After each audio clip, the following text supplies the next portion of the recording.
जय भीम मित्रांनो, मी राहुल कुमार आज एका महत्त्वाच्या चर्चेमध्ये आपलं सर्वांचं स्वागत करतोय. आजची चर्चा ही SC/ST आरक्षणात उपवर्गीकरण आणि क्रिमिलेअर यांचा विरोध करण्यासाठी जो आजचा भारत बंद संपूर्ण देशामध्ये पुकारला होता, त्यांच्या वतीने आज हा भारत बंद झालेला आहे. या भारत बंदच्या संबंधाने आजची चर्चा आहे आणि माझ्यासोबत संपूर्ण महाराष्ट्रातून वेगवेगळे वक्ते या ठिकाणी जुळलेले आहेत.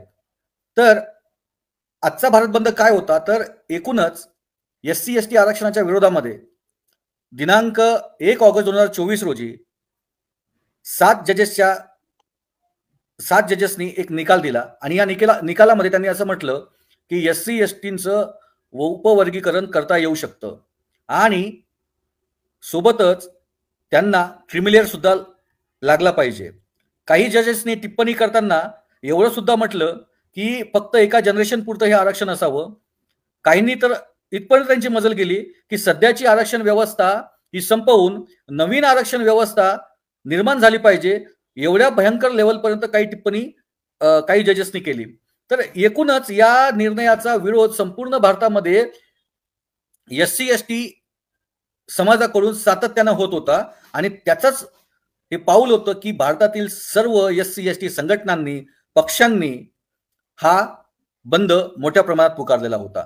तर या बंदचं स्वरूप महाराष्ट्रामध्ये कसं होतं, संपूर्ण देशामध्ये दिल्ली असेल, उत्तर प्रदेश असेल, बिहार असेल, झारखंड असेल, मध्य प्रदेश असेल, या संपूर्ण राज्यांमध्ये बंद मोठ्या प्रमाणात यशस्वी झाला. दिल्लीमध्ये सुद्धा मोठ्या प्रमाणात यशस्वी झाला. परंतु महाराष्ट्रामध्ये हे चित्र कसं होतं हे आपण जरा समजून घेऊ. माझ्यासोबत आहेत ॲडव्होकेट जयमंगल धनराज, जे उच्च न्यायालयामध्ये वकील आहेत आणि माजी incharge principal doctor Babasaheb Ambedkar law college. तर हे आज माझ्यासोबत जॉईन झालेले आहेत. तर मी त्यांना त्यांच्याकडून आपण समजून घेऊ की मुंबईमध्ये या बंदचा परिणाम कसा होता आणि हा बंद मुंबईमध्ये कसा झाला. जय भीम. राहुल, तुम्ही ज्या अर्थाने या विषयाला सुरुवात केली आहे, मला वाटतं अतिशय मुद्देसूद आपण यावर चर्चा करू. कारण आता न्यायालयीन जो निकाल आलेला आहे 1 ऑगस्टचा, त्या निकालाच्या प्रॉज आणि कॉन्स बऱ्यापैकी चर्चेला आलेले आहे. त्यावर आपणही चर्चा केली मागच्या एका कार्यक्रमामध्ये.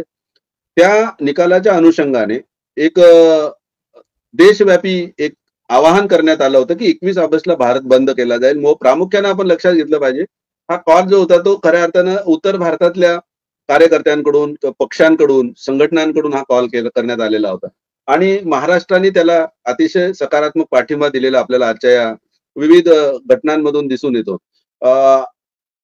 या भारत बंदच्या निमित्ताने आपण पाहिलं असेल सगळ्या न्यूज चॅनल्सवर किंवा युट्यूबवर आपण सगळेजण जे दिवस सर्च करतोय, लक्षात येत आहे की उत्तर भारतामध्ये प्रचंड मोठ्या प्रमाणात या बंदला एक यश आलेलं आहे आपल्याला असं दिसून येतं.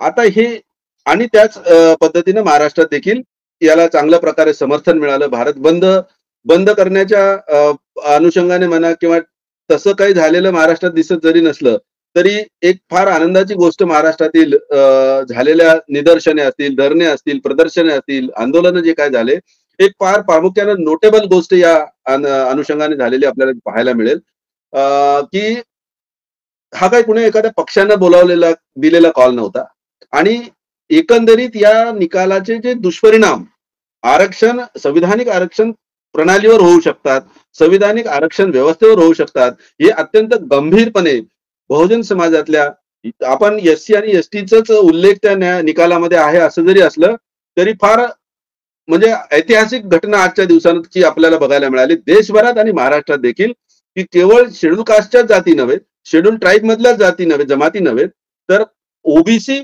आणि मुस्लिम समाजाच्या आरक्षणाचं महत्व समजणारी जी काही चळवळीतली मंडळी त्यांनी देखील फार भरभरून या आंदोलनाला पाठिंबा दिलाय. याचं कारण प्रामुख्याने आपण लक्षात घेतलं पाहिजे आणि त्यानंतर मग मी बोलतो की हे का महत्वाचं आहे. एका समूहाच्या आरक्षणावर घाला म्हणजे एकंदर आरक्षण व्यवस्थेवर घाला. त्यामुळं जी मनुवादी खोड आपण बघतोय सातत्यानं पाहण्यात आलेली किंवा मनुवादी जे षडयंत्र आपण पाहिलेलं आहे की जसं हिंदू मुस्लिमांच्या दंगली होतात तर मुस्लिमांना टार्गेट केलं जातं, कधी ख्रिश्चनांना टार्गेट केलं जातं, कधी फक्त बौद्धांना टार्गेट केलं जातं. या प्रकारचे जे खोडसाळपणाचे कार्यक्रम हे मनुवादी ब्राह्मणी व्यवस्थेची मंडळी करतात एका एका समूहाला टार्गेट करतायत आणि त्या समूहाच्या मागे लागून त्या समूहाला एक असं म्हणूया आपण जेरीस आणण्याचा प्रयत्न करतात, त्याला कमजोर करण्याचा प्रयत्न करतात. या बंदच्या अनुषंगाने एक फार मोठी जबरदस्त गोष्ट पाहायला मिळाली आहे देशभरामध्ये आणि महाराष्ट्रामध्येही, की एका समूहाच्या आरक्षणावर आज निकालामध्ये तर आपण पाहिलं की फक्त शेड्यूल कास्टच्या काही जातींनी घेतलेला तो कॉल होता की आम्हाला वर्गीकरण हवं, पण त्याच्यामध्ये शेड्यूल ट्राईबचं टाकण्यात आलं. त्याच्यासोबत त्याच्यामध्ये क्रिमिलेअरचा उल्लेख करण्यात आला. तुम्ही आता जसं उल्लेख केला की एका पिढीपुरतंच आरक्षण मर्यादित करण्यात यावं, हा देखील एक त्यामध्ये गरज नसताना तो विषय चर्चेला आणला गेला. आणि हे घडल्यानंतर आपल्या सर्वांना माहिती आहे की महाराष्ट्रातला, देशातला आंबेडकरी शेड्यूल कास्टचा विशेषतः समुदाय हा सातत्यानं आरक्षणाचं महत्व समजून त्या आरक्षणाला बळकटी, त्या आरक्षणाची योग्य अंमलबजावणी, ज्यांना मिळत नव्हतं तेव्हा मंडल आयोगाचा लढा देखील महाराष्ट्रातील आणि भारतातील शेड्यूल कास्टच्या समूहाने फार मोठ्या प्रमाणात लावून धरला. त्याचे लाभार्थी आज ओबीसी झालेत. तुम्हाला आपल्याला सगळ्यांना माहिती आहे की हे जे आरक्षणाचे लाभार्थी मंडळी आहेत, हे या लाभार्थी मंडळी आतापर्यंत एकटे स्वतःच्या पुरते विचार करत असतील किंवा नसतीलही, मात्र या SC STच्या वर्गीकरणाच्या या निकालानंतर आज जो भारत बंद आयोजित करण्यात आला होता, त्याला सर्वकष आरक्षणाचे जेवढे लाभार्थी आहेत त्या सगळ्या समूहांनी, कुठे कमी जास्त प्रमाण असू शकेल, मात्र एक मोठी गोष्ट घडलेली आहे की आरक्षणाचे लाभार्थी असणारे अनेक समुदाय जे आहेत ते सामूहिकपणे या आंदोलनामध्ये सहभागी होते. हा एक भाग. दुसरी महत्वाची गोष्ट अशी झाली की कुठल्या एका पक्षाने हा कॉल दिलेला नव्हता. कदाचित असं म्हणू शकतो आपण की सगळ्यात मोठा आंबेडकरी पक्ष देशाच्या राष्ट्रीय पातळीवर असणारा बहुजन समाज पार्टी किंवा चंद्रशेखर आझादांची पार्टी असेल, एनडीए मध्ये सहभागी असणारे चिराग पासवान असतील, RLDचे तेजस्वी यादव असतील, या सगळ्या मंडळींनी जो काय कॉल या मंडळींनी जो काय कॉल दिला होता, त्या कॉलला रिस्पॉन्स समाजाने करताना आपले आपले पक्षीय अभिनिवेश, आपापल्या संघटनांची नावं, आपल्या संघटनांची आयडेंटिटी या सगळ्या बाजूला ठेवून, तुम्ही नागपूरचं उदाहरण घ्या, नागपूरमध्ये तशाच प्रकारचा सर्व पक्षीय सर्व संघटनांचा कार्यक्रम झाला, आंदोलनं झालं, धरणे झाले. आज मुंबईमध्ये आम्ही गेल्या 15-20 दिवसापासून जेव्हा हा निकाल आला त्यानंतर सातत्यानं मिटिंग्स करतोय, लोकांना बोलवतोय, भेटतोय, बसतोय, त्यांच्यामध्ये ते नियोजन केलं आणि सर्व समुदायांना, सर्व सामाजिक संघटना, राजकीय पक्षांना सोबत घेऊन जर आंदोलन करायचं तर एक सर्वसमावेशक नाव असावं. आणि म्हणून मुंबईतले एक ज्येष्ठ पत्रकार आहेत दिवाकर शेजवलकर, त्याच्यानंतर पॅन्थरचे एक नेते आहेत सुरेश केदारे साहेब, या मंडळींनी खऱ्या अर्थाने याच्यामध्ये पुढाकार घेतला. माझ्यासारखी काही माणसं त्यांच्यासोबत सातत्यानं जुळत राहिली आणि आंबेडकरवादी Bharat mission, Ambedkarite India mission, AIM हे टायटल घेऊन, हे शीर्षक घेऊन, हे नाव घेऊन एक सर्वसमावेशक आंदोलन आम्ही करण्याचा प्रयत्न केला. आणि तुम्हाला सांगतो, आनंद होतोय, मला अत्यंत आनंद होतोय की रिपब्लिकन पक्षाचे विविध गट, पॅन्थर या नावानं काम करणाऱ्या आपल्या विविध संघटना, बहुजन रिपब्लिकन सोशलिस्ट पार्टी, त्यानंतर दलित सेना, रामविलास पासवान ज्या ज्यांनी स्थापन केली होती त्या संघटनेचे नेते रवी गरुड, अशा असंख्य इतर, आणि राजाराम पाटील नाव तुम्ही ऐकलं असेल, ओबीसी संघटनेचे नेते होते, मुस्लिम ओबीसी परिषदेचे नेते होते, अच्युत बोईटे म्हणून एक चर्मकार समाजाचे बांधव, आपले चळवळीतले कार्यकर्ते, ते देखील या सभेला प्रामुख्याने उपस्थित होते. हेच नव्हे तर रामदास आठवले साहेबांच्या पक्षाचे देखील मुंबईचे, दक्षिण मुंबईचे जिल्हाध्यक्ष असणारे सोना कांबळे नावाचे, समाजाने हा मुद्दा हातात घेऊन समाजाने स्वतःहून या मुद्द्यावर काम करण्यासाठी आंदोलित होण्याचा निर्णय घेतला. ही फार मोठी गोष्ट आहे. आणि त्याहीपेक्षा आणखी एक महत्वाची गोष्ट जी घडली, याच वेळी बहुजन समाज पार्टीच्या वतीनं देखील तिथे निदर्शनं करण्यात आले. मी स्वतः त्या निदर्शनामध्ये सहभागी झालो आणि तिथे विनंती केल्याने, माझ्या विनंतीवरून बहुजन समाज पार्टीचे सध्याचे जे महाराष्ट्राचे अध्यक्ष आहेत ऍडव्होकेट सुनील डोंगरे, ते देखील या सर्व पक्षीय सर्व समाज संघटनांच्या आंदोलनामध्ये येऊन, वंचितचे देखील दक्षिण मुंबईचे जिल्हाध्यक्ष तिथे त्या धरण्यामध्ये सहभागी होते. बघा, आंदोलन किती मोठं झालं, भारत बंद झाला, महाराष्ट्र बंद केला, मुंबई बंद झाली नसेल झाली, परंतु त्या भाषणांमध्ये मी देखील अनेक इतर वक्त्यांनी देखील प्रामुख्यानं मांडताना हेच मांडलं की हे निदर्शनं आजचं 21 ऑगस्टचं हा काही या आंदोलनाचा शेवट नाहीये.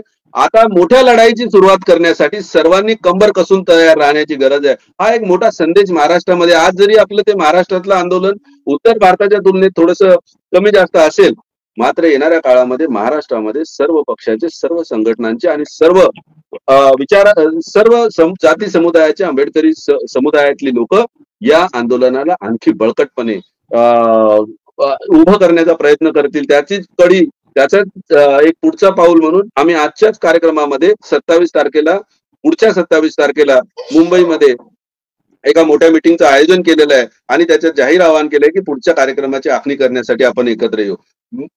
या बहुजन संघटकच्या या लाईव्हच्या माध्यमातून मी सर्वांनाही निदान कमीत कमी मुंबईमध्ये आम्ही आज जे काय अनुभवलं, एक प्रचंड असंतोषाचं वातावरण समाजामध्ये आहे. अनेक कर्मचारी संघटना, विद्यार्थी संघटना, मोठ्या संख्येनं राजकीय पक्ष असतील, सगळे लोक या आंदोलनामध्ये ताकदीनं सहभागी झाले आणि पुढे देखील हा लढा निरंतरपणे अत्यंत गांभीर्यानं, या विषयाचं गांभीर्य येणाऱ्या पिढ्यांचं भविष्य घडवण्याचं आणि येणाऱ्या पिढ्यांचं भविष्य सुरक्षित करण्याच्या दृष्टीनं तुम्हाला मला आजच्या पिढीतल्या लोकांना गांभीर्याने हा लढा चालवावा लागेल. या निष्कर्षापर्यंत येऊन आजची निदर्शने आम्ही संपुष्टात आणली.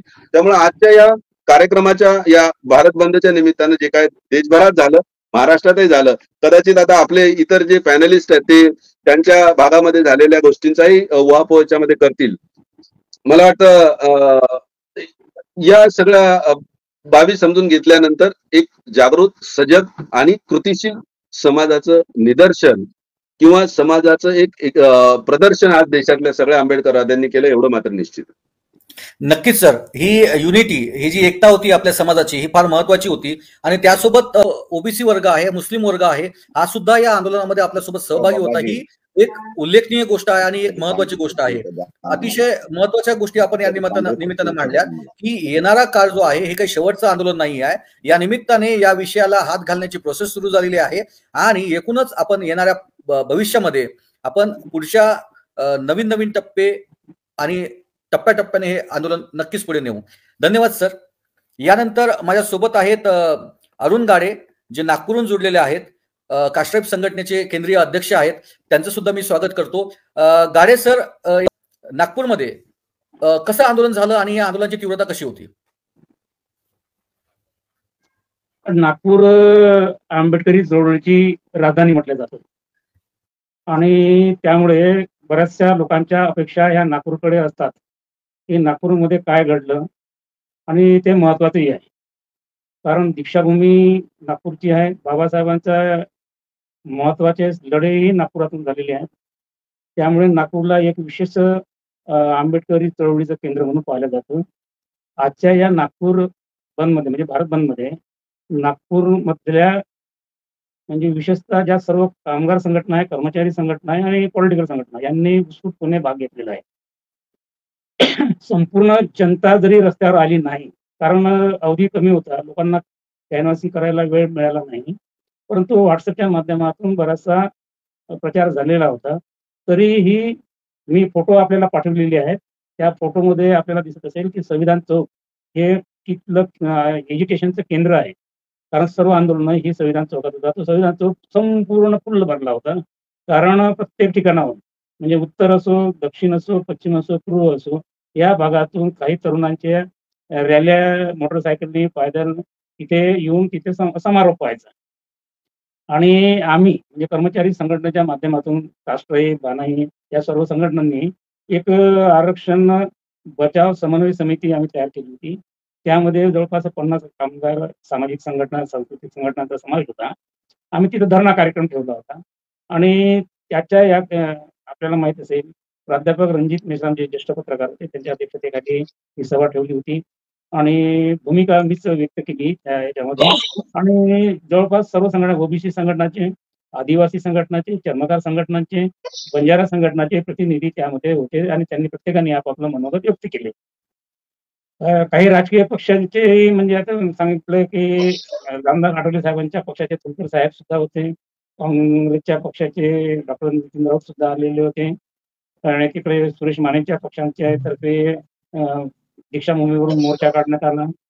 अनेक ठिकाणाहून उत्स्फूर्त प्रतिसाद मिळाला. जरी हे आपलं म्हणजे भारत बंद किंवा आपण नागपूर बंद अशा प्रकारची भूमिका न घेता एक अशी भूमिका घेतली की भारत बंद केल्यापेक्षा आपला जो मेसेज आहे तो लोकांपर्यंत गेला पाहिजे, तो देशातल्या पीएमला गेला पाहिजे, राष्ट्रपतीला गेला पाहिजे. आणि ही सर्व निवेदनं आम्ही राष्ट्रपतीला सीएमला आणि प्रधानमंत्र्यांना कलेक्टरच्या मार्फत पाठवली. यामध्ये विशेषतः तरुणांचाही आज म्हणजे बरेच लोक म्हणतात की तरुणांचा सहभाग राहत नाही आपल्या आंदोलनामध्ये. परंतु आज असं दिसून आलेलं आहे की तरुणांचाही उत्स्फूर्त सहभाग होता. तरुणांनाही जसं जाणवलं आहे की आरक्षण आता संपण्याच्या मार्गावर आहे आणि आरक्षण नसलं तर मग सेवेतलं आरक्षण असो, शैक्षणिक आरक्षण असो, ते जर बंद झालं, शैक्षणिक आरक्षण जर बंद झालं, तर पुढची पिढी शिकणारच नाही. अशा प्रकारचं भय या लोकांमध्ये, तरुणांमध्ये निर्माण झालेलं आहे. नोकऱ्या नाही आहेत आणि त्यामुळे ह्या तरुण वैफल्यग्रस्त सुद्धा होत आहे. आपल्या ज्या संघटना होत्या, म्हणजे ज्या राजकीय संघटना किंवा प्रभावी असायला पाहिजे होत्या, त्या राजकीय संघटना प्रभावी राहिलेल्या नाहीत. गेल्या लोकसभा निवडणुकीमध्ये बीजेपीला पर्याय म्हणून कुठलातरी थर्ड फ्रंट असावा, सेकंड फ्रंट असावा म्हणून महाविकास आघाडीला आपण महाराष्ट्राची गोष्ट केली, तर भरभरून लोकांनी मत दिलेले आहे. परंतु त्यामधूनही आपल्या लोकांचा भ्रमनिरास आता झालेला दिसत आहे. कारण जेव्हा 1 ऑगस्टला हा निर्णय आला, त्यानंतर ज्या काँग्रेसनी छाती ठोकपणे सांगितलं होतं की संविधान बचाएंगे, संविधान बचाओ. परंतु या निर्णयानंतर त्यांनी ज्या प्रकारची काय म्हणतात एकही प्रतिक्रिया दिली नाही, हे तर खेदाची बाब आहे. त्यांना असं वाटतंय की यांच्यामध्ये जे बायफर्केशन आहे, त्याचा फायदा एखाद्याचा जर आपण म्हटलं, तर दुसरा समाज नाराज होईल. तुम्ही समाजाला नाराज करण्याच्या भीतीनं जर समजा तुम्ही प्रतिक्रिया देत नसाल, तर मग तुम्ही संविधान बचाव कशा आधारावर म्हणता?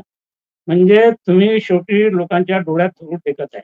मी तुम्हाला मागे सांगितलं का मी जेव्हा वर्षाताई गायकवाडला तिथे जाऊन भेटलो दिल्लीला, त्यांना तेच सांगितलं का मुस्लिम, एस-सी, एस-टी हा समाज तुमच्या पक्षापासून दूर गेल्यामुळे काँग्रेस पक्ष संपला. त्या लोकसभा निवडणुकीमध्ये ही सर्व लोक यासाठी आली की तुम्ही संविधानाची बाजू घेतली. कारण संविधान हा आमच्या एस-सी, एस-टी अल्पसंख्याक लोकांचा प्राण आहे आणि म्हणून तुमच्यासोबत जोडले. परंतु तुम्ही जर परत त्याच यामध्ये जर लोकांच्या दबावाखाली येत असाल आणि संविधानाच्या बाबतीत जर कठोर भूमिका घेत नसाल, तर हा समाज निश्चित दूर जाईल. आमची आजच्या ह्याच्यामध्ये दुसरी एक भूमिका होती की आपले कुठलेही पक्ष ज्या प्रकारे मजबूत व्हायला पाहिजे, ते का झाली नाही. आता ते म्हणतात स्वाभिमान असायला पाहिजे, आपला पक्ष उभा राहायला पाहिजे. परंतु कुठेच पहा तुम्ही, म्हणजे तो तुमचा उत्तर प्रदेशमधला पक्ष असो, महाराष्ट्रातला पक्ष असो, लोकांमध्ये ही शंका का येते का तुम्ही तिसऱ्याच्या फायद्यासाठी खेळ करता म्हणून. ही भीती म्हणजे ही शंका तुमच्यामध्ये तुम्ही उत्पन्न होऊ दिलेली आहे. याचा अर्थ तुमच्यामध्ये कुठेतरी गालबोट आहे ना. मग तुम्ही त्या जनतेवरती लादताय की नागपूरवाल्यांनी बदमाशी केली, नागपूरवाल्यांनी चळवळ संपवली, असं होऊ शकत नाही. नागपूरवाले चळवळ बांधू शकतात, चळवळ संपवू शकत नाही. ते कितीही खस्ता खाल्ला तरी चळवळ उभी करण्याचं मला असं वाटतं बळ नागपूरमधून निश्चित मिळू शकतो. त्या दिशेनं प्रयत्न करायला पाहिजे. नेता मागे एका सभेमध्ये म्हणतात की बॅरिस्टर कोडागळे साहेबांनी म्हटलं होतं की विदाऊट नेता तुमचं समाजाचं म्हणजे भलं होऊ शकत नाही, कल्याण होऊ शकत नाही. खरोखर त्या बाणीचा नेताच आपल्याला मिळाला नाही. खेदाचीच बाब आहे. जर बाणीचा नेता मिळाला असता, बाबासाहेबांच्या खरोखर विचाराचा जर नेता मिळाला असता, तर आज आपण निश्चितपणे नाही कमीत कमी सत्तेमध्ये तर प्रबळ विरोधी पक्ष म्हणून आपण उभे राहिलो असतो. तर ताकद नव्हती आर-एस-एसची. आणि प्रत्येक वेळेस आरक्षणाला गालबोट लावण्याची, समाजात भांडणं लावायची, ही चाल कोणाची आहे तर? हे सर्वोच्च न्यायालयाचा निकाल हा काही सर्वोच्च न्यायालयाने दिलेला निकाल नाहीये. हे आर-एस-एसचं पेरलेलं बीज आहे. त्यांच्या माध्यमातून ते बाहेर करतात. कारण डायरेक्ट आर-एस-एस बोलू शकत नाही. यांचं अबकड करा म्हणून. आणि म्हणून तो निकाल जो आहे, हा निकाल अतिशय घातक आहे हे लोकांना समजलं. आणि म्हणूनच लोकं रस्त्यावर आलेली आहेत. प्रमाण जरी आज कमी असलं, परंतु लोकांमध्ये जागृती झालेली आहे हे निश्चित आहे. आणि त्याप्रमाणे आता साहेब सरांनी म्हटल्याप्रमाणे हा लढा काही शेवटचा नाही. ह्या लढ्याची सुरुवात झालेली आहे. मी आज तेच म्हटलं का आज असं समजा का ही आपली सुरुवात आहे आणि ही सुरुवात आपण केलेली आहे. मला असं वाटतं की लोक एकत्र येत आहेत. मग तो ओबीसी असो, एस-सी, एस-टी असो, बंजारा असो, इव्हन मुस्लिम असो. कारण मुस्लिमांनाही भीती आहे की या देशातले आम्ही दुय्यम नागरिक आहोत आणि म्हणून ते आंबेडकर राईटच आपल्याला प्रोटेक्ट करू शकतात. ही भावना त्यांच्यामध्ये निर्माण करणं गरजेचं होतं. ते झालेलं आहे आणि म्हणून ओबीसीतला जो समाज आहे त्यांनाही असं वाटतंय की आंबेडकर राईटच खरे नेतृत्व करू शकतात आणि त्यांच्यामुळेच आपल्याला प्रोटेक्शन मिळू शकतं. कारण बाबासाहेबांना जे केलं त्या सर्व समाजासाठी प्रोटेक्शन केलेलं आहे आणि म्हणून हे सर्व समाज एकत्र येण्याच्या मार्गावरती आहे.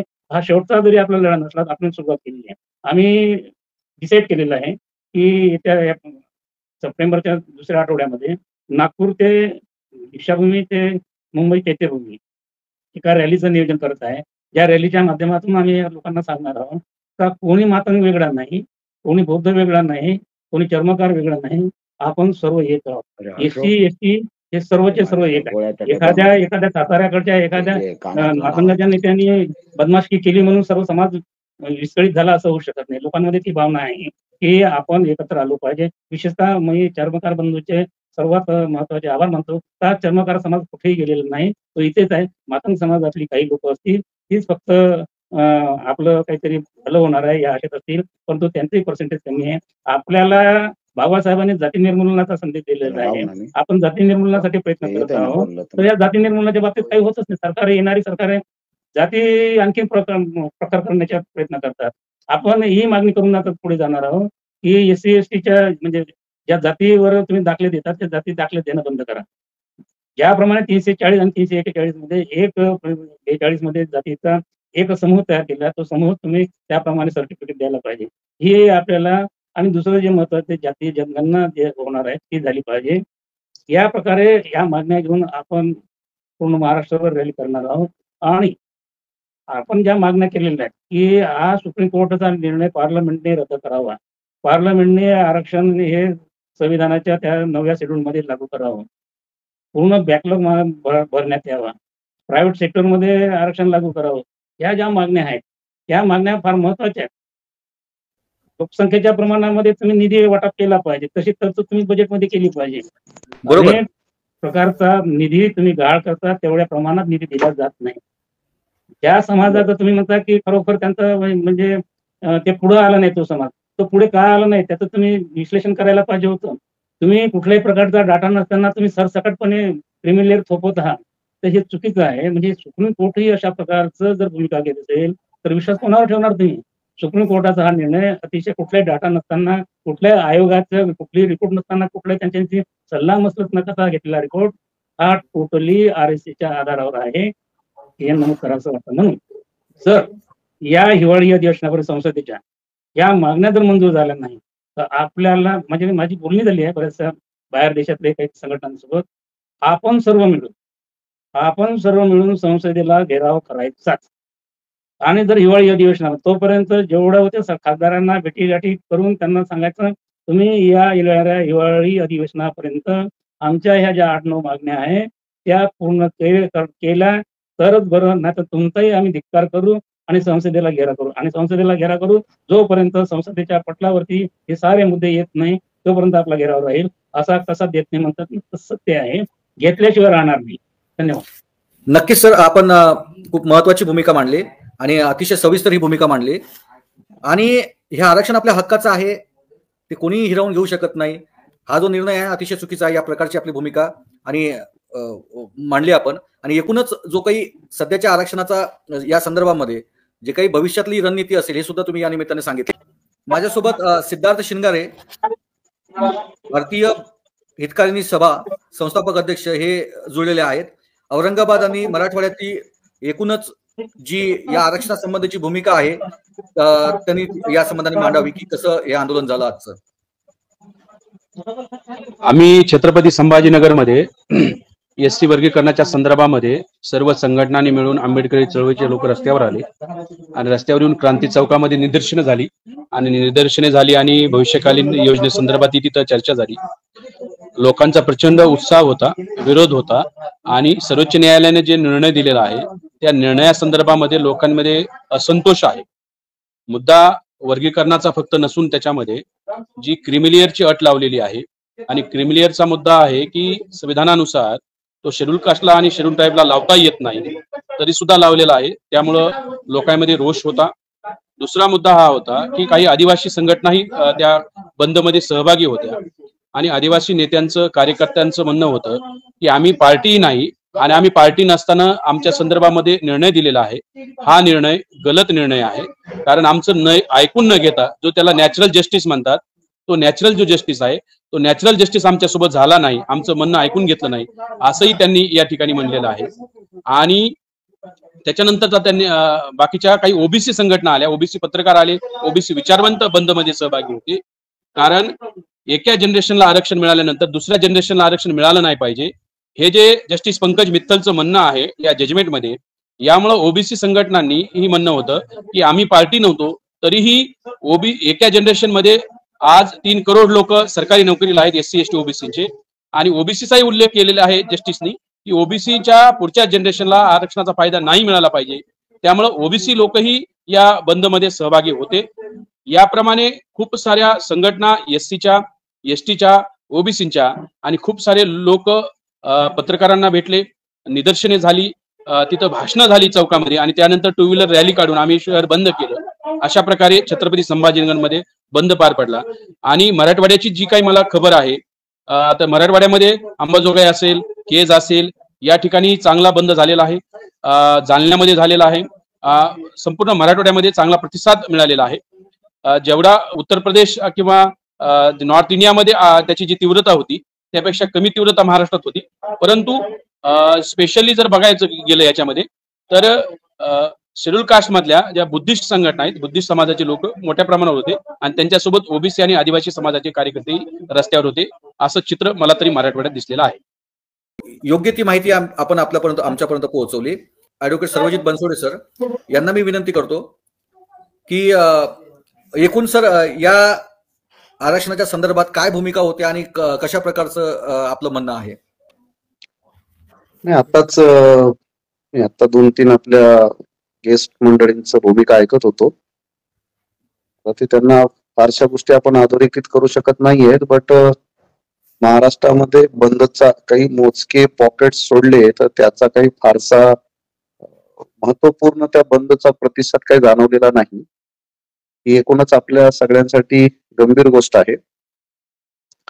या बंद मध्ये जो खास करून ज्या वर्गावर हा हातोडा सुप्रीम कोर्टानं चालवला तो शेड्यूल कास्ट शेड्यूल ट्राईब मधला जो एलाइट क्लास आहे, जो बेसिकली क्रिमिनलच्या कक्षेमध्ये येणारा जो क्लास आहे, तर त्याचा प्रतिसाद याच्यामध्ये किती प्रमाणात होता तोही आपल्यासाठी फार चिंतेचा आणि गंभीर विषय आहे. परिवर्तनवादी आंबेडकरी चळवळीतले अनएम्प्लॉईड कार्यकर्ते मोठ्या प्रमाणात सहभागी होते आणि सुप्रीम कोर्टाच्या माध्यमातून संविधानाला कुठंतरी व्हायलेशन करण्याचा जो प्रयत्न सुरू आहे, हे अनएम्प्लॉईड आणि ऍक्टिव्हिस्ट, सोशो पॉलिटिकल ऍक्टिव्हिस्ट लोकांमध्ये त्याचा मोठ्या प्रमाणामध्ये विरोध जाणवला. पण तितक्या मोठ्या प्रमाणामध्ये क्लास 1, क्लास 2 आणि जो मोठा एलाइट क्लास आहे याचा प्रतिसादामध्ये फारसा तितका काही फार मला जाणवलेला नाही. मला वाटतं की या बंदच्या माध्यमातून जो आपल्याला संदेश द्यायचा होता प्रातिनिधिक स्वरूपामध्ये, तो प्रातिनिधिक स्वरूपातला संदेश दिलेला आहे, पण त्याच्यावर अजून फार गांभीर्यानं पुढे काम करण्याची आवश्यकता आहे. एकतर आता याच्याबद्दल खूप साऱ्या लोकांच्या क्रिया प्रतिक्रिया मी गेल्या 2-3 दिवसापासून सातत्यानं पाहत आहे. म्हणजे लोकांकडे बेसिक प्रॉब्लेमचं अंडरस्टँडिंगच फार कमजोर आहे. कॉन्स्टिट्यूशनचं अंडरस्टँडिंग असेल, लेजिस्लेटिव्हचं असेल, आणि मूळ असते समस्या सोडवण्याचं सोल्युशन काय. पोल्युशन आणि प्रॉब्लेम्सची खूप साऱ्या मोठ्या प्रमाणात चर्चा होते, बट त्याचं सोल्युशन काय असणार आहे याच्यावर फार चर्चा होत असताना दिसत नाही.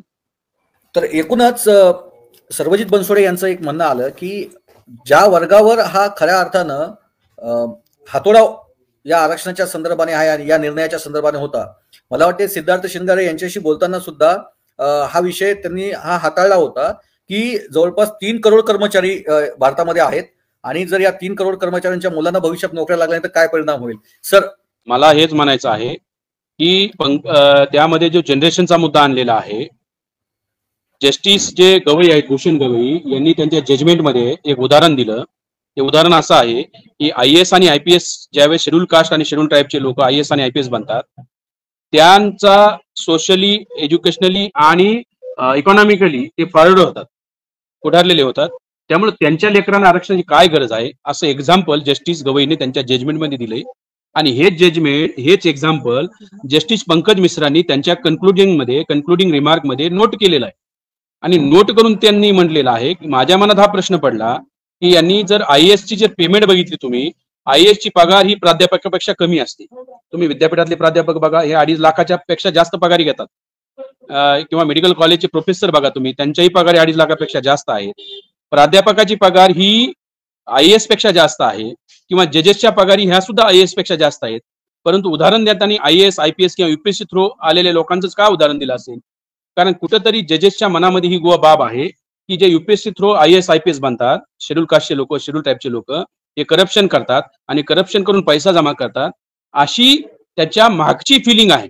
जर पगार जर प्राध्यापकाला जास्त आहे त्यांनी प्राध्यापकाचं उदाहरण घ्यायला पाहिजे होतं, पण घेतलं नाही त्यांनी उदाहरण. IAS ला कमी पगार IAS वाल्यांना उदाहरण घेतलेलं आहे. त्यामुळे हे सुद्धा आपल्याला लक्षात घेतलं पाहिजे. आपल्या या माध्यमातून आपल्या IAS IPS आणि समस्त UPSC देऊन जे लोक क्लास 1 अधिकारी झालेले आहेत त्यांनी ह्या जो निकाल ह्या गांभीर्याने घ्यावा, की त्यांनी सरळ सरळ तुमच्या लेकरा बाळांना आरक्षण नाही मिळालं पाहिजे अशी भूमिका जजमेंटने घेतलेली आहे. आणि आपले IAS आणि IPS लोक जे आहेत, आपले UPSC थ्रू सिलेक्ट झालेले जे अधिकारी वर्ग आहे तो या संदर्भामध्ये जेवढा जागृत असायला पाहिजे होता तो जागृत असताना दिसत नाही. समाज रस्त्यावर आहे, परंतु IAS IPS वर सरळ सरळ जजमेंटमध्ये आरोप लागलेला आहे, तरी सुद्धा IAS IPS झोपलेले आहेत असं मला या ठिकाणी वाटतं. अगदी बरोबर. सर्वजित बनसोडे सर सुद्धा हाच मुद्दा मांडत होते की ज्या लोकांवर हा हातोडा आलाय ते अजूनही जागरूक दिसत नाही.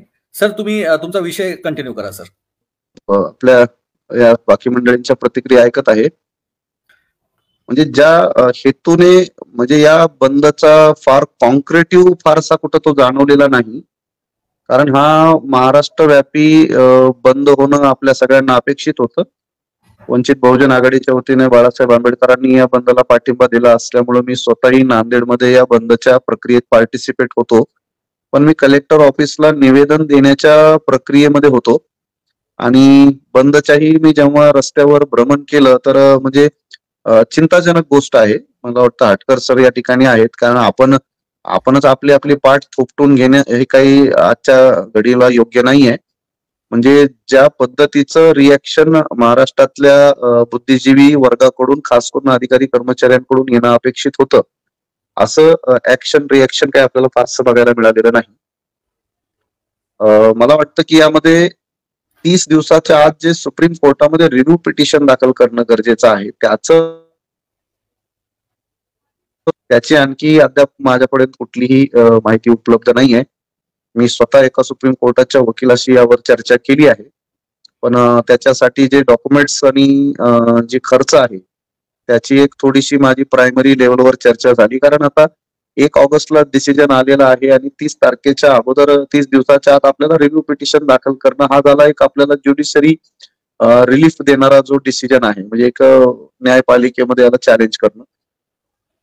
दुसरा, याला सुप्रीम आपल्या पार्लमेंटमध्ये या अमेंडमेंटसाठी आर्टिकल 368च्या अंतर्गत याचं ज्या अमेंडमेंटची प्रोसेस आहे त्या अमेंडमेंटच्या प्रोसेससाठी परत आपल्याला तसं पाहिलं तर 272 खासदारांची आवश्यकता आहे आणि संसदेमध्ये एखाद दुसरा खासदार जर सोडला तर याच्या अमेंडमेंटच्या प्रक्रियेसाठी कुणी पुढाकार घेईल अशी बिलकुल परिस्थिती दूरपर्यंत दिसत नाही. त्यामुळे लोकसभा आणि राज्यसभेमध्ये याचं अमेंडमेंट करणं. तिसरी गोष्ट, जे आता आपले लोक आंदोलन मोर्चाची भूमिका मांडत आहेत, मला वाटतं की आंदोलन मोर्चाच्या आधारावर सुप्रीम कोर्टाचे निकाल बदलले तर आज मराठा आरक्षणाच्या आंदोलनाचा, जाटांच्या, गुर्जरांच्या, पटेलांच्या आंदोलनाचे निकाल कदाचित लागले असते. त्यामुळं आंदोलन हा एक जनजागृतीचा मार्ग नक्की असू शकतो. काही निर्णय जसं शहाबानूच्या केसमध्ये सुप्रीम कोर्टानं दिलेला निर्णय, राजीव गांधीच्या कालखंडामध्ये जसा सुप्रीम कोर्टाचा निर्णय बदलण्यात आला, जयनारायणच्या आणि इंदिरा गांधीच्या केसमध्ये काही निर्णय सुप्रीम कोर्टाचे पार्लमेंटच्या माध्यमातून बदलण्यात आले. प्रश्न हाच आहे, आपल्या सगळ्यांना कळतं की भारताची सुप्रीम कोर्ट सुप्रीम नाही आहे, भारताची पार्लमेंट सुप्रीम आहे, हे सगळ्यांना कळतं. पण त्या पार्लमेंटमध्ये आपलं कोणीही नाहीये. 1-2 खासदार आज भूमिका मांडतायत, त्याबद्दल त्यांचं अभिनंदन आहे. पण शेवटी पार्लमेंट ही बहुमतावर चालते.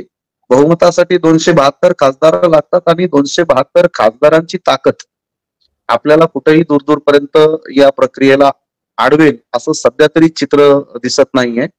फार तर क्रिमिलिअरच्या एका अटीला आम्ही शिथिल करू असं प्रधानमंत्री मोदीच्या माध्यमातून चर्चा पुढे आलेली आहे. पण बेसिकली क्रिमिलिअरच्या अटी संदर्भामध्ये फक्त ती सजेशन म्हणून चर्चेमध्ये आणलेली अट आहे.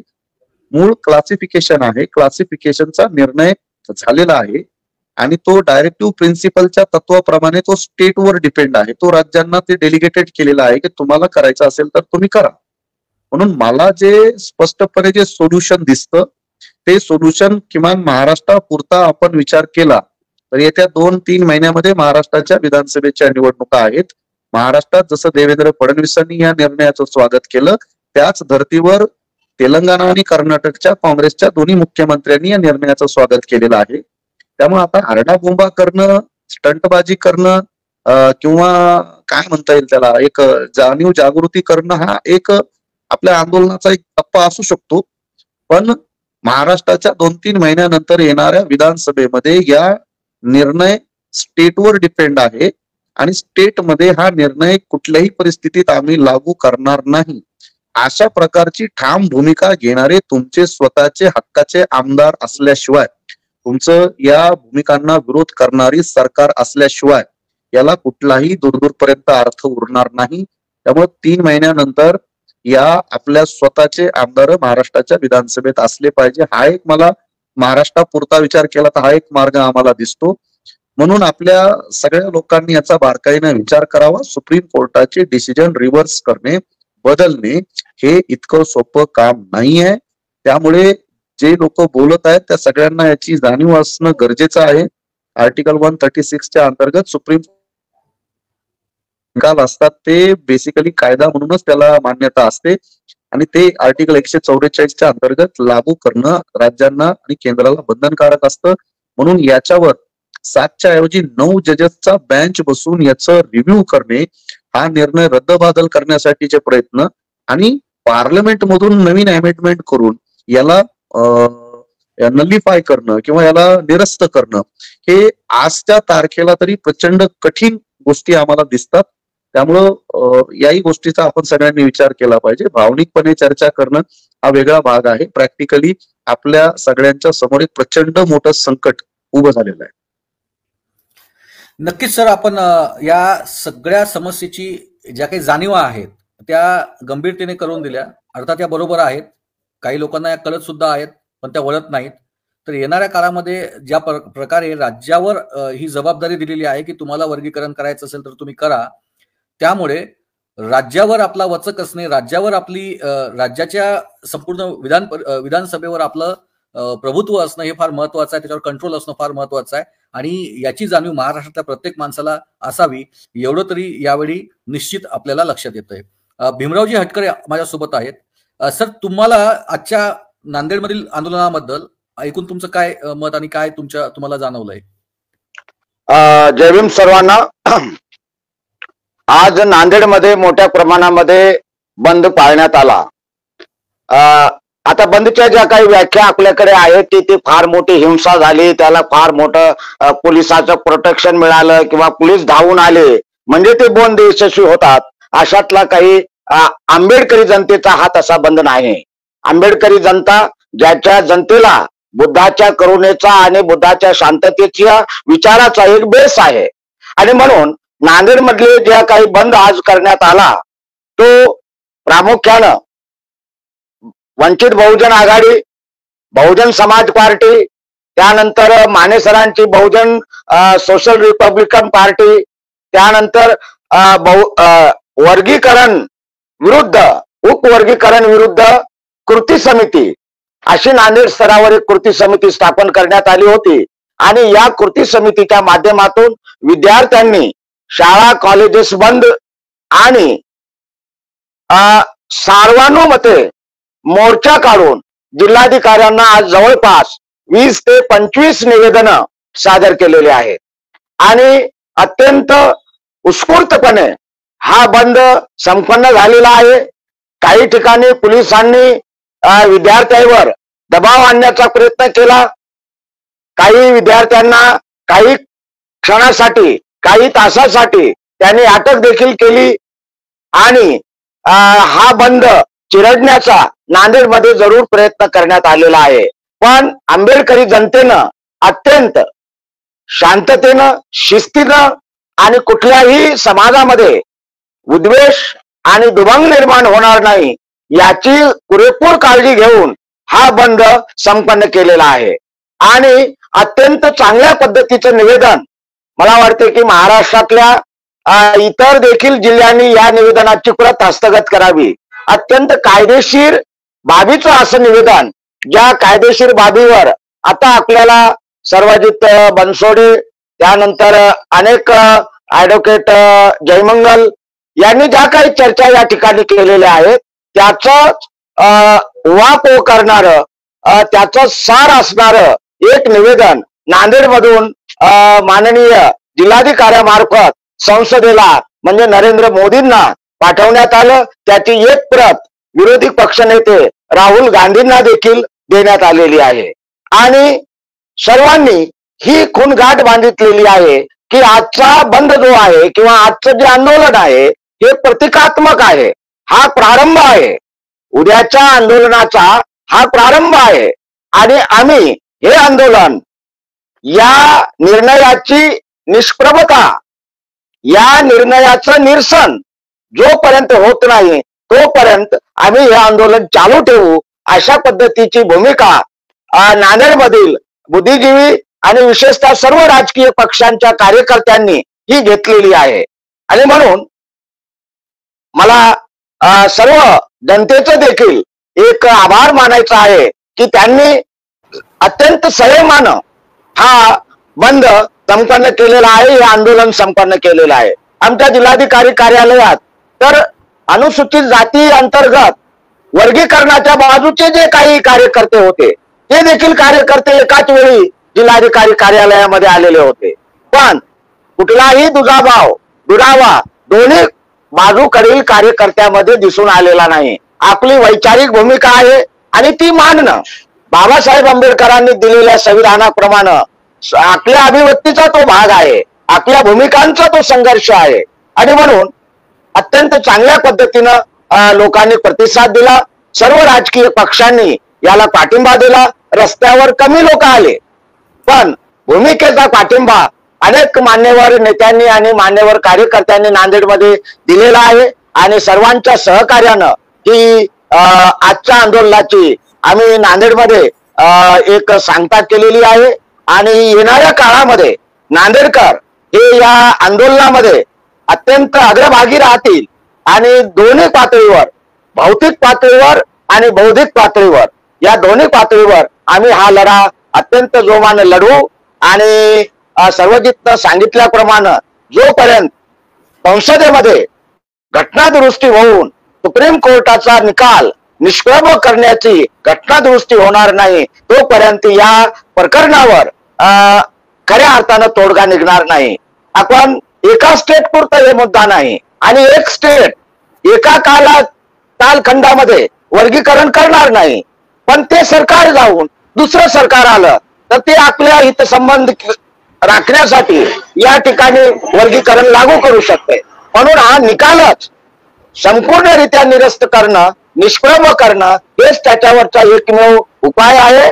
आणि तो होईपर्यंत आपल्याला हा लढा लढवत राहावं लागणार आहे. आणि तोही शांततेनं, सनदशीर मार्गानं, बाबासाहेबांनी आखून दिलेल्या मार्गानं, नीतितत्वानं.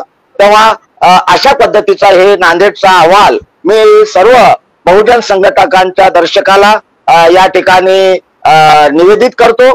आणि पुढील संचलनासाठी राहुलला माईक सोपवतो. जय भीम. धन्यवाद सर, आपण अतिशय चांगल्या पद्धतीनं ही माहिती आमच्या समोर पोहोचवली. येणाऱ्या काळात जोपर्यंत संसदेकडून हा कायदा निरस्त होत नाही तोपर्यंत राज्य सरकार हा कायदा अंमलबजावणी करणार नाही, एवढा निरंकुश आपल्याला ठेवणं आवश्यक आहे हे मात्र नक्की. संभाजीनगरमध्ये, छत्रपती संभाजीनगरमध्ये हा जो बंद झाला, हा बंद कसा झाला आणि त्याची इत्थंभूत माहिती काय आहे तुमच्याकडे?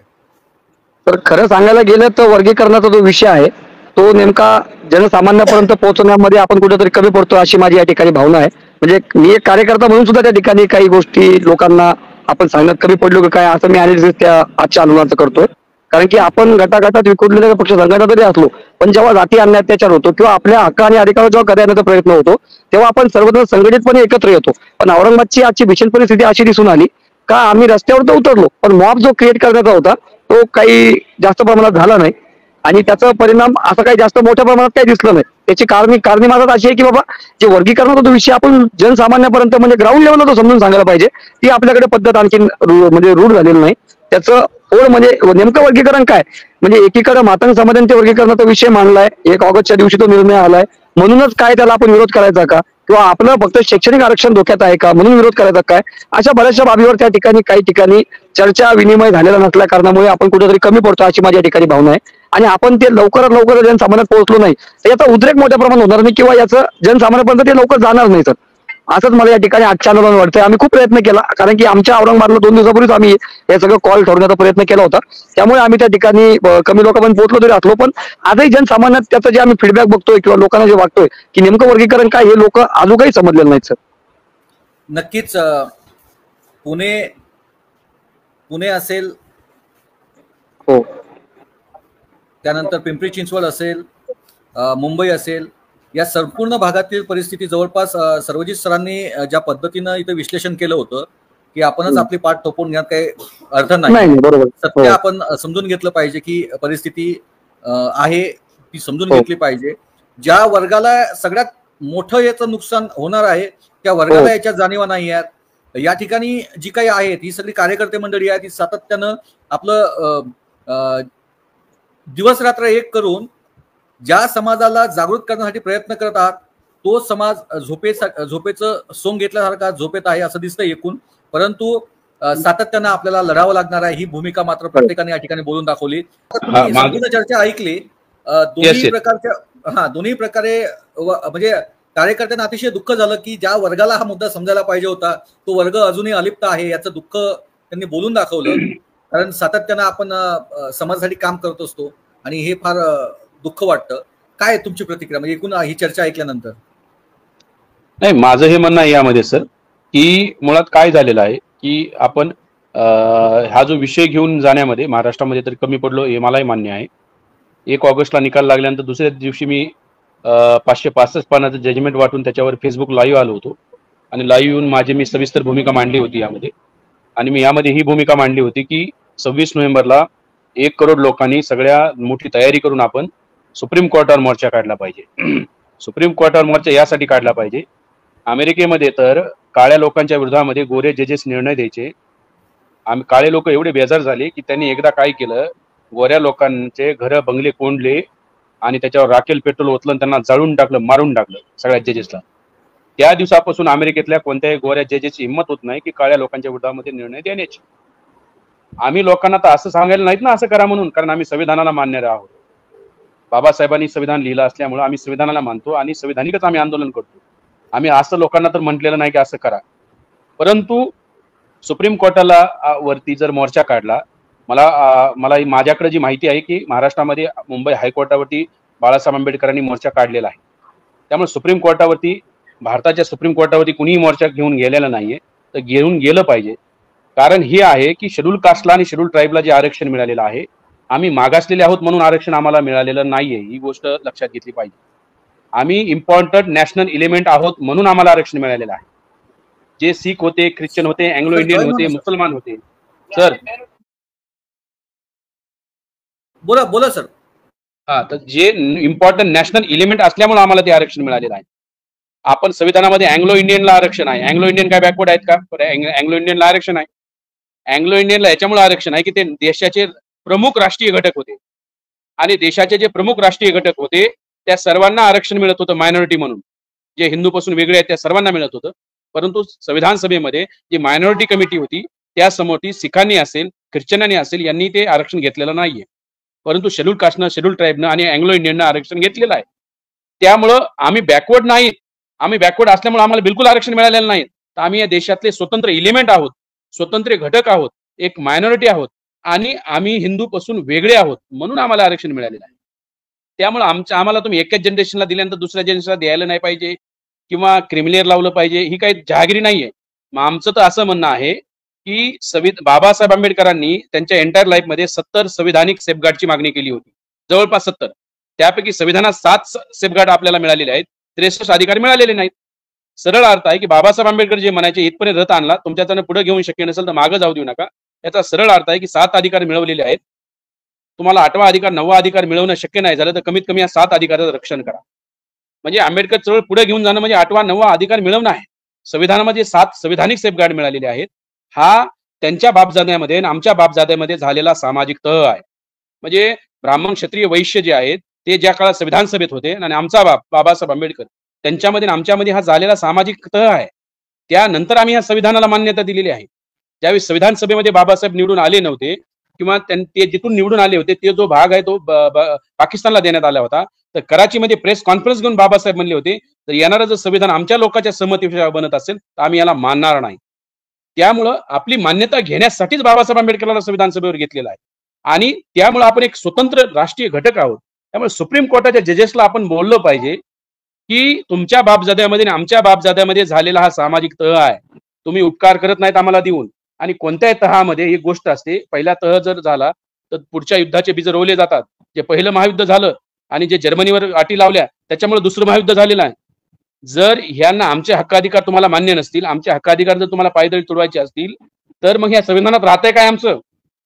जो बाबासाहेब आंबेडकरांनी इशारा दिलेला होता 25 नोव्हेंबर 1949ला संविधान सभेचं शेवटचं भाषण, तुम्ही राजकीय लोकशाही म्हणजे राजकीय इक्वॅलिटी आणत आहात पण सामाजिक आणि आर्थिक गैरबराबरी आहे देशामध्ये आणि जर अशीच वाढत गेली तर हा जो आपण मेहनतीने हा लोकशाहीचा डोलारा उभा करत आहोत हा डोलारा हे लोक उद्ध्वस्त करतील.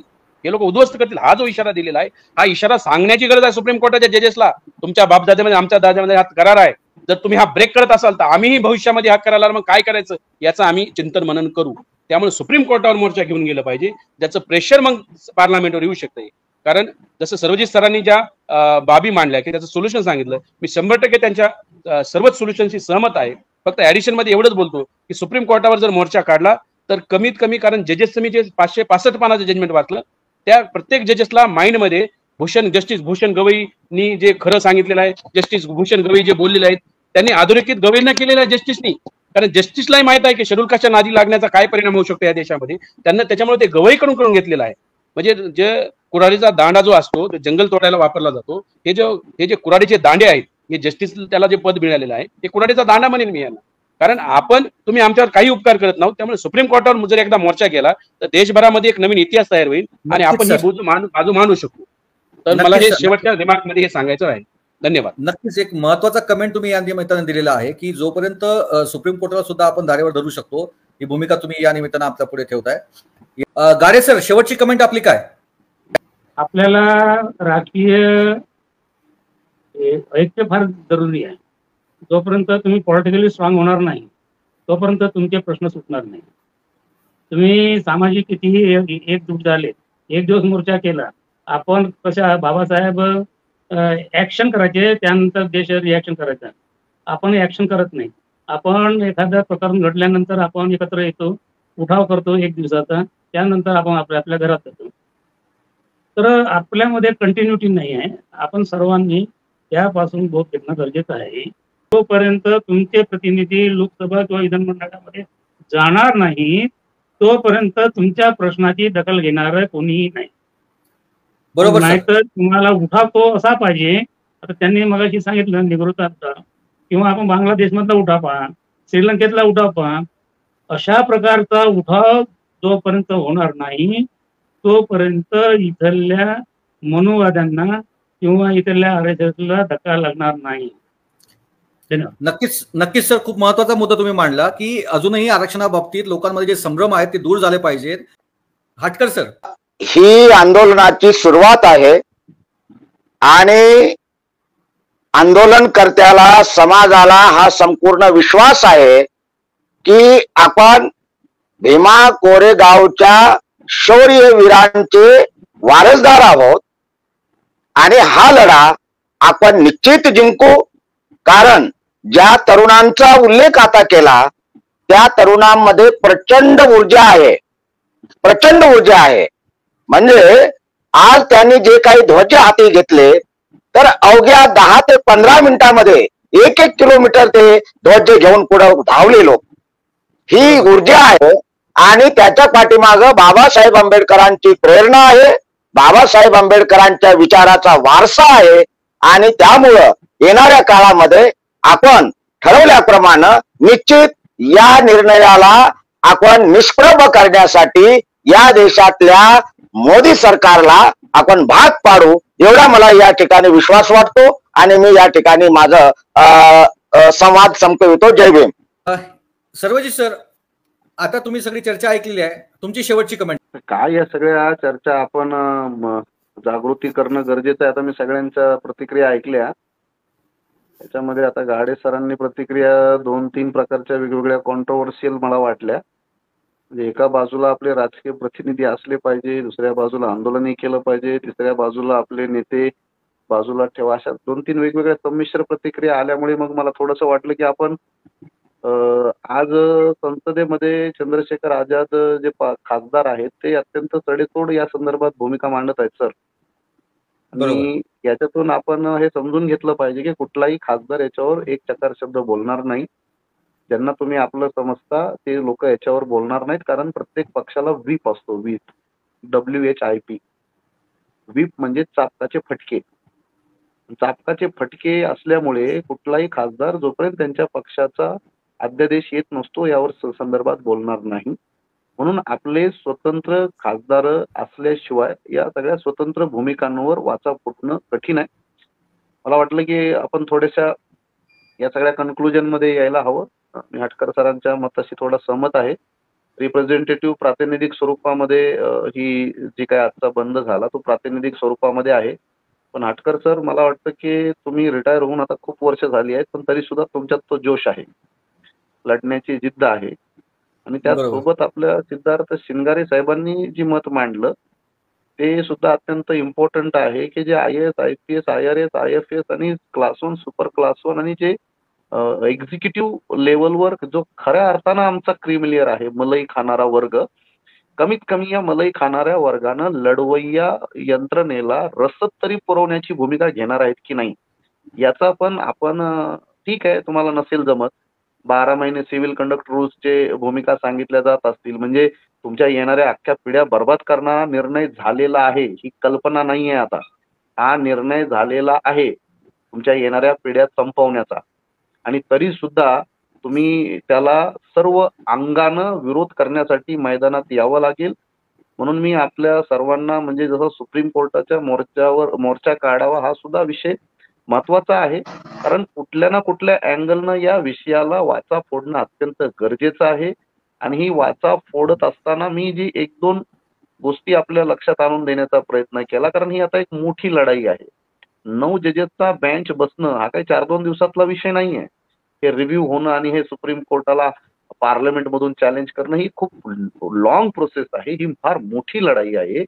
पण त्या लढाईला महाराष्ट्रामधून ज्या ताकदीनं पाठबळ मिळावं त्या संदर्भामध्ये आपल्याला वेगळी व्यूहरचना आखणं गरजेचं आहे. मला या ठिकाणी एवढंच नमूद करायचं. अत्यंत महत्वाची चर्चा या निमित्तानं आपण घडवलेली आहे.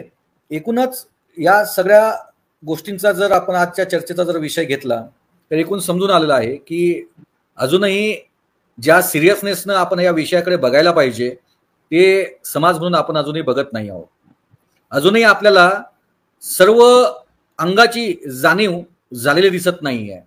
हा निर्णय आपल्या येणाऱ्या सर्व पिढ्या बर्बाद करणारा निर्णय आहे. अजूनही याच्या जाणीवा आपल्याला झालेल्या नाही आहेत.